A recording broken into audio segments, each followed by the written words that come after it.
शांति। 9 अगस्त 2025 के ईश्वरीय महावाक्य पहले सुनते हैं मुरली के मुख्य पॉइंट्स। बाबा ने कहा, यह पुरुषोत्तम संगम युग ही श्री कृष्ण पुरी का मालिक बनने की पढ़ाई का युग है। सब रक्षा बंधन भारत की विशेष रिवाज है, पवित्रता की प्रतिज्ञा का प्रतीक है। शिव बाबा ब्रह्मा तन में प्रवेश कर हमें राजयोग सिखलाते हैं। फिर बाबा ने कहा, यह पढ़ाई ही मनुष्यों को देवता बनाती है। योग में मेहनत है। लास्ट में बाबा ने कहा, ब्रह्मा की आत्मा ही 84 जन्म लेने के बाद फिर श्री कृष्ण बनती है। और अब सुनते हैं महावाक्यों को विस्तार से। मुरली का सार। मीठे बच्चे, यह पुरुषोत्तम संगम युग कल्याणकारी युग है। इसमें ही पढ़ाई से तुम्हें श्री कृष्ण पुरी का मालिक बनना है। प्रश्न, बाप माताओं पर ज्ञान का कलश क्यों रखते हैं? कौन सी एक रिवाज भारत में ही चलती है? उत्तर, पवित्रता की राखी बांध सबको पतित से पावन बनाने के लिए बाप माताओं पर ज्ञान का कलश रखते हैं।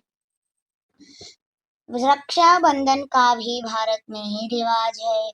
बहन भाई को राखी बांधती है, यह पवित्रता की निशानी है। बाप कहते हैं, बच्चे तुम मामे कम याद करो तो पावन दुनिया के मालिक बन जाएंगे। गीत भोलेनाथ से निराला। ओम शांति। यह है भोलेनाथ की महिमा, जिसके लिए कहते हैं देने वाला है। तुम बच्चे जानते हो श्री लक्ष्मी नारायण को यह राज्य भाग्य किसने दिया है?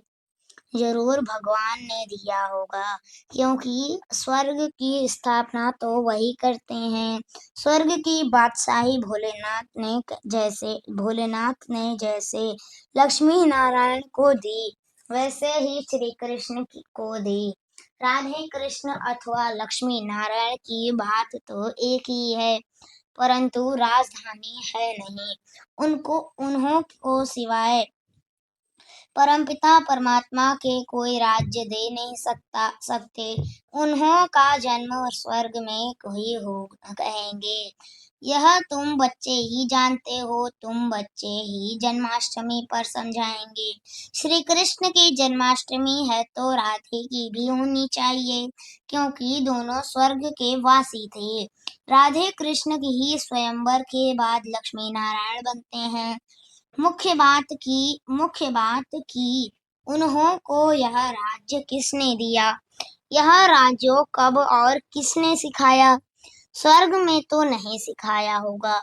सतयुग में तो वह है ही उत्तम पुरुष। कलयुग के बाद होता है सतयुग, तो जरूर कलयुग अंत में राजयोग सीखे होंगे, जो फिर नए जन्म में राजाई प्राप्त की। पुरानी दुनिया से नई पावन दुनिया बनती है। जरूर पतित पावन ही आया होगा। अब संगम युग पर कौन सा धर्म होता है, यह किसको पता नहीं। पुरानी दुनिया और नई दुनिया का यह है पुरुषोत्तम संगम युग, जो गाया हुआ है। यह लक्ष्मी नारायण है नई दुनिया के मालिक। इन्हों की आत्मा को आगे जन्म में परमपिता परमात्मा ने राजयोग सिखाया। जिस पुरुषार्थ की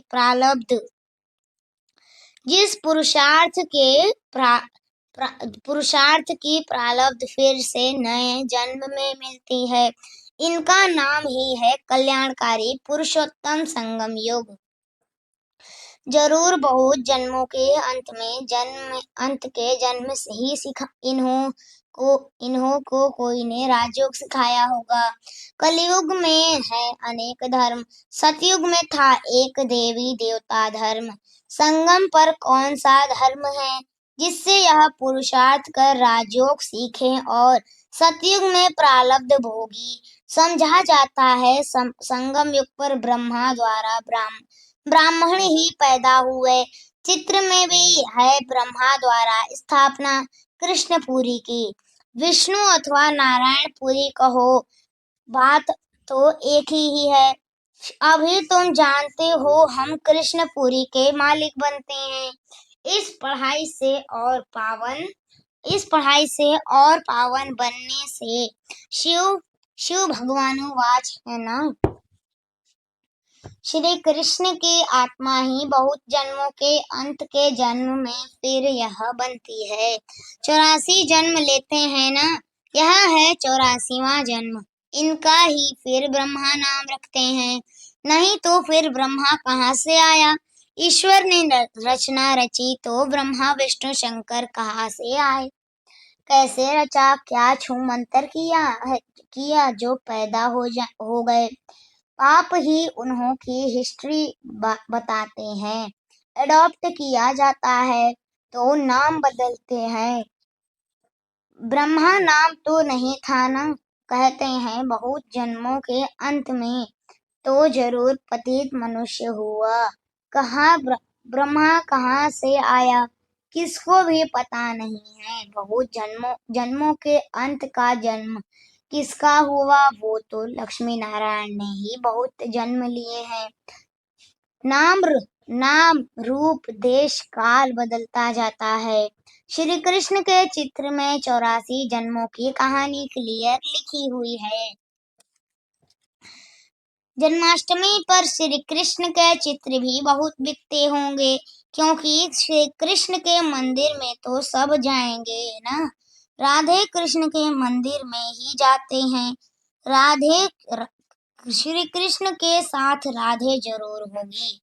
राधे कृष्ण प्रिंस प्रिंसेस ही लक्ष्मी नारायण महाराजा महारानी बनते हैं। उन्होंने ही 84 जन्म लिए। फिर अंत के जन्म में ब्रह्मा सरस्वती बने। बहुत जन्मों के अंत में बाप ने प्रवेश किया और इनको ही कहते हैं तुम अपने जन्मों को नहीं जानते हो। तुम पहले जन्म में लक्ष्मी नारायण थे, फिर यह जन्म लिया। उन्होंने अर्जुन का नाम कह दिया है। अर्जुन को राजयोग सिखाया। अर्जुन को अलग कर दिया है, परंतु उनका नाम अर्जुन है नहीं। ब्रह्मा का जीवन चरित्र चाहिए ना।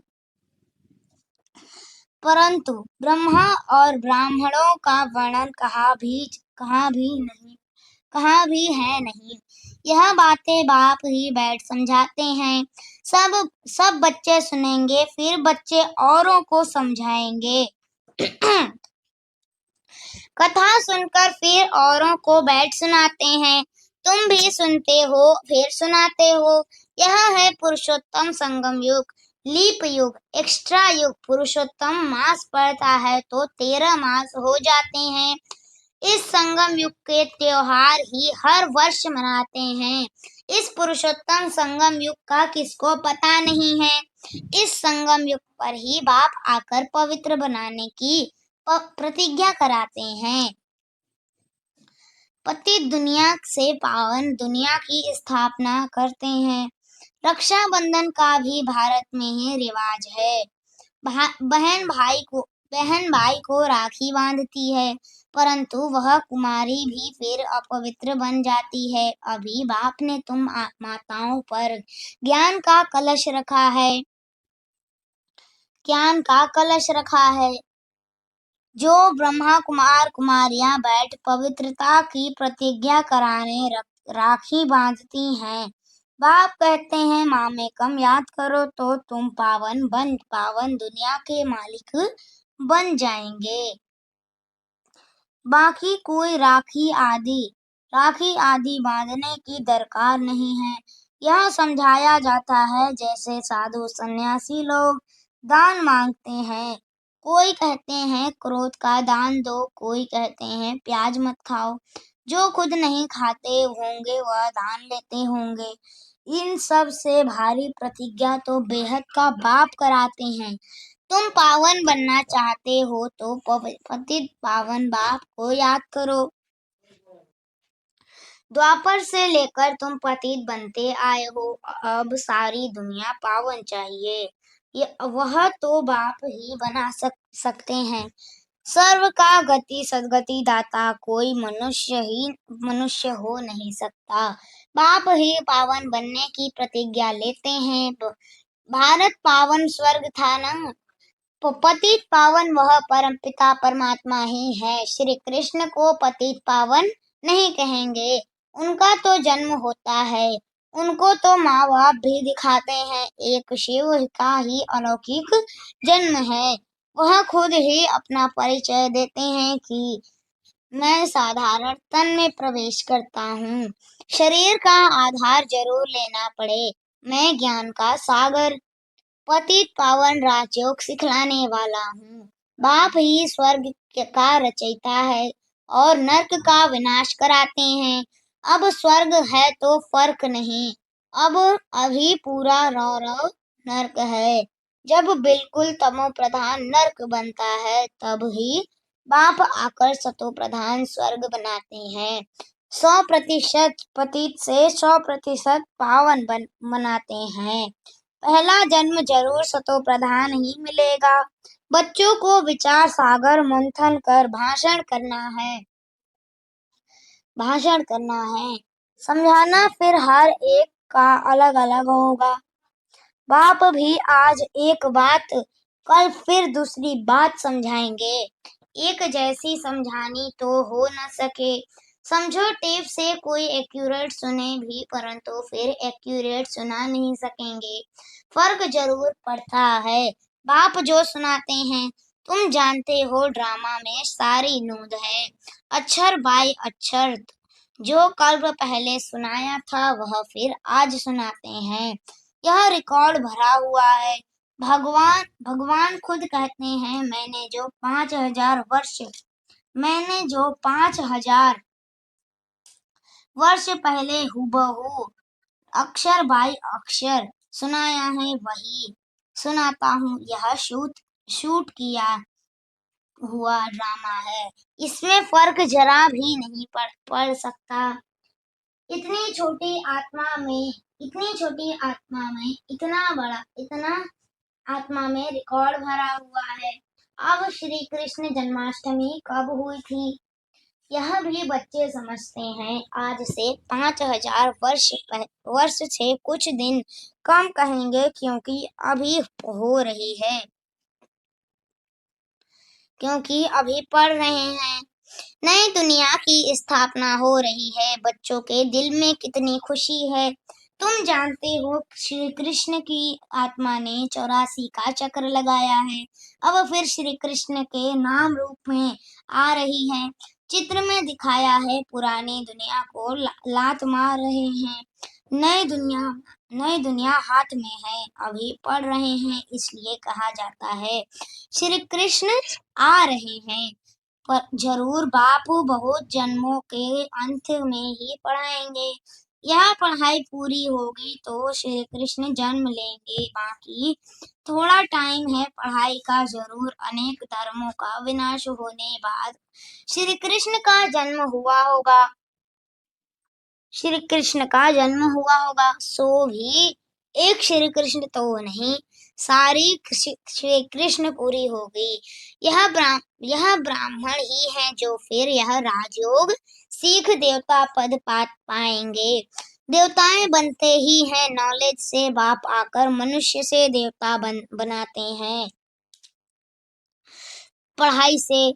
यह पाठशाला है, इसमें सबसे जास्ती टाइम लगता है। पढ़ाई तो सहज है, बाकी योग में है मेहनत। तुम बता सकते हो श्री कृष्ण की आत्मा अब राजयोग सीख रही है। परमपिता परमात्मा द्वारा शिव बाबा ब्रह्मा द्वारा हम आत्माओं का राज्य देने। हम प्रजापिता ब्रह्मा के बच्चे ब्राह्मण ब्राह्मणियां हैं। यह है संगम युग। यह बहुत छोटा सा युग है। चोटी सबसे छोटी होती है ना, फिर उनसे बड़ा मुख, उनसे बड़ी बाहें, उनसे बड़ा पेट, उनसे बड़ी टांगे विराट रूप दिखाते हैं परंतु उसकी समझाने कोई नहीं देते। तुम बच्चों को यह 84 जन्मों के चक्र का राज समझाना है। शिव जयंती के बाद है श्री कृष्ण जयंती। तुम बच्चों के लिए यह है संगम युग, तुम्हारे लिए कलयुग पूरा हो गया है। बाप कहते हैं, मीठे बच्चे, अब मैं आया हूँ तुमको सुखधाम शांति धाम ले जाने लिए। तुम सुखधाम के रहवासी थे, फिर दुखधाम में आए पुकारते हो बाबा आओ इस पुरानी दुनिया में। तुम्हारी दुनिया तो नहीं है। अभी तुम क्या कर रहे हो? योग बल से अपनी दुनिया स्थापन कर रहे हो। कहा भी जाता है अहिंसा परमो देवी देवता धर्म। तुमको अहिंसक बनना है, ना काम कटारी चलानी है, ना लड़ना झगड़ना है। बाप कहते हैं, मैं हर 5,000 वर्ष बाद आता हूँ, लाखों वर्ष की बात ही नहीं। बाप कहते हैं, यज्ञ तप दान पुण्य आदि करते तुम नीचे गिरते आए हो। ज्ञान से ही सद्गति होती है। मनुष्य तो कुंभकर्ण की नींद में सोए हुए हैं, तो जगते ही नहीं। इसलिए बाप कहते हैं, मैं कल्प कल्प आता हूँ। मेरा भी ड्रामा में पार्ट है, पार्ट बिगर मैं भी कुछ नहीं कर सकता हूँ। मैं भी ड्रामा के बंधन में हूँ, पूरे टाइम पर आता हूँ। ड्रामा के प्लान अनुसार मैं तुम बच्चों को वापस ले जाता हूँ। अब कहता हूँ मन मना भव, परंतु इनका भी अर्थ कोई नहीं समझ जानते हैं। बाप कहते हैं, देह के सर्व संबंध छोड़ मामे कम याद करो, तो तुम पावन बन जाएंगे। बच्चे मेहनत करते रहते हैं, बाप को याद करने की यह है ईश्वरीय विश्वविद्यालय। सारे विश्व को सद्गति देने वाला दूसरा कोई ईश्वरीय विश्वविद्यालय हो न सके। ईश्वर बाप खुद आकर सारे विश्व को चेंज कर देते हैं। हेल से हेवन बनाते हैं, जिस पर फिर तुम राज्य करते हो। शिव को बबुलनाथ भी कहते हैं, क्योंकि वह आकर तुमको काम कटारी से छुड़ाए पावन बनाते हैं। भक्ति मार्ग में तुम बहुत शो है, तो भक्ति मार्ग में तो बहुत शो है। यहाँ तो शांत में याद करना है। वह अनेक प्रकार के हठ योग आदि करते हैं, उनका तो निवृत्ति मार्ग ही अलग है। वह ब्रह्म को मानते हैं, ब्रह्म योगी तत्व योगी हैं। वह तो हो गया आत्माओं के रहने का स्थान, जिसको ब्रह्मांड कहा जाता है। वह फिर ब्रह्म को भगवान समझ लेते हैं, उनमें लीन हो जाएंगे। गोया आत्मा को मार्टल बना देते हैं। बाप कहते हैं, मैं ही आकर सर्व की सदगति करते तो वह है हीरे जैसा, फिर तुमको गोल्डन एज में ले जाते हैं। तुम्हारा भी यह हीरे जैसा जन्म है, फिर गोल्डन एज में आते हो। यह नॉलेज तुमको बाप ही आकर पढ़ाते हैं, जिससे तुम देवता बनते हो। फिर यह नॉलेज प्राय लोप हो जाती है। इन लक्ष्मी नारायण में भी रचता और रचना की नॉलेज नहीं है। अच्छा, मीठे मीठे सिकलधे बच्चों प्रति माता पिता बाप दादा का याद प्यार और गुड मॉर्निंग। नमस्ते नमस्ते नमस्ते। रूहानी बाप की रूहानी बच्चों को नमस्ते। हम रूहानी बच्चों की रूहानी माता पिता बाप दादा को याद प्यार और गुड मॉर्निंग। नमस्ते नमस्ते नमस्ते। शुक्रिया बाबा, शुक्रिया। धारणा के लिए मुख्य सार, पहली पॉइंट, इस पुरानी दुनिया में रहते डबल अहिंसक बन योग बल से अपनी नई दुनिया स्थापन करनी है, अपना जीवन हीरे जैसा बनाना है। दूसरा, बाप जो सुनाते हैं उस पर विचार सागर मंथन कर दूसरों को सुनाना है। सदा नशा रहे कि यह पढ़ाई पूरी होगी तो हम कृष्णपुरी में जाएंगे। वरदान, अपवित्रता के नाम निशान को भी समाप्त कर हिज होलीनेस का टाइटल प्राप्त करने वाले होली हंस भव।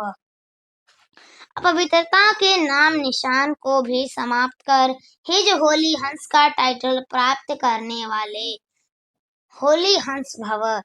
विस्तार, जैसे हंस कभी कंकड़ नहीं चुभते, रत्न धारण करते हैं, ऐसे होली हंस किसी के अवगुण अर्थात कंकड़ को धारण नहीं करते। वे व्यर्थ और समर्थ को अलग कर व्यर्थ को छोड़ देते हैं, समर्थ को अपना लेते हैं। ऐसे होली हंस ही पवित्र शुद्ध आत्माएं हैं। उनका आहार व्यवहार सब शुद्ध होता है। जब अशुद्धि अर्थात पवित्रता का नाम निशान भी समाप्त हो जाए तब भविष्य में हिज होलीनेस का टाइटल प्राप्त हो। इसलिए कभी गलती से भी किसी को किसी के अवगुण धारण नहीं करने हैं। स्लोगन: सर्वस्व त्यागी वह है जो पुराने स्वभाव संस्कार के वश का भी त्याग करता है। सर्वस्व त्यागी वह है जो पुराने स्वभाव संस्कार के वश का भी त्याग करता है। अव्यक्त इशारे: सहयोगी बनना है तो परमात्मा प्यार के अनुभवी बनो। कोई भी कार्य करते बाप की याद में लवलीन रहो। किसी भी बात के विस्तार में ना जाकर विस्तार को बिंदी लगाएं। बिंदी में समा दो। बिंदी बन जाओ, बिंदी लगा दो तो सारा विस्तार सारी जाल सेकंड में समा जाएगी और समय बच जाएगा। मेहनत से छूट जाएंगे। बिंदी बन बिंदी में लवलीन हो जाएंगे। अच्छा, ओम शांति।